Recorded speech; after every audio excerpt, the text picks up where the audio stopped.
Untuk mengetahui penanganan ricuhnya eksekusi lahan di Pasaman Barat, sudah bergabung bersama kami Direktur LBH Padang, Indira Suryani. Selamat petang, Mbak Indira. Kak. Mbak Indira, informasikan ada 9 warga yang ditahan. Saat ini kondisinya seperti apa, Mbak? Warga tadi malam sekitar jam setengah 12 sudah dikeluarkan ya dari Polda Sumbar. Mereka diamankan dari Pasaman Barat sampai Polda Sumbar ya, jadi sekitar 4,5 jam lah dari Kota Padang. Kalau dari temuan Mbak Indira, penahanan oleh polisi ini terkait apa sebenarnya? Ini kami melihat memang situasi konflik antara masyarakat Kapa dengan PT PHP 1 itu sudah bergulir sejak tahun 2000-an sebenarnya, dan itu muncul tenggelam dan selalu dalam titik tertentu terjadi ini ya kekerasan terhadap masyarakat Kapa. Jadi sebenarnya petani Kapa ini sudah mengajukan penyelesaian konflik di Kementerian ATR, dan wilayah mereka sudah ditetapkan oleh Kementerian ATR sebagai lokasi prioritas reforma agraria begitu.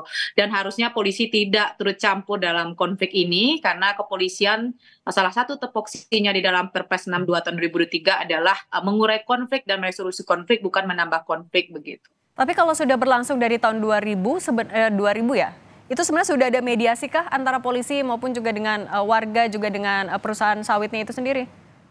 Sebenarnya kemarin itu masyarakat juga melakukan aksi di lahan, Mbak. Jadi surat pemberitahuan aksi itu sudah dilayangkan oleh masyarakat, lalu tidak ada proses perlindungan terhadap aksi yang mereka lakukan, tapi malah kepolisian memilih berpihak kepada perusahaan PT PHP dan melakukan instruksi, menerima semua instruksi dari PT PHP. Bahkan misalnya dari keterangan warga ketika salah satu manajer yang berinisial M mengatakan tangkap ibu itu, tangkap dia, tangkap ibu itu, tangkap bapak itu, maka itu langsung melakukan pengamanan oleh kepolisian daerah Sumatera Barat beserta Polres Pasaman Barat.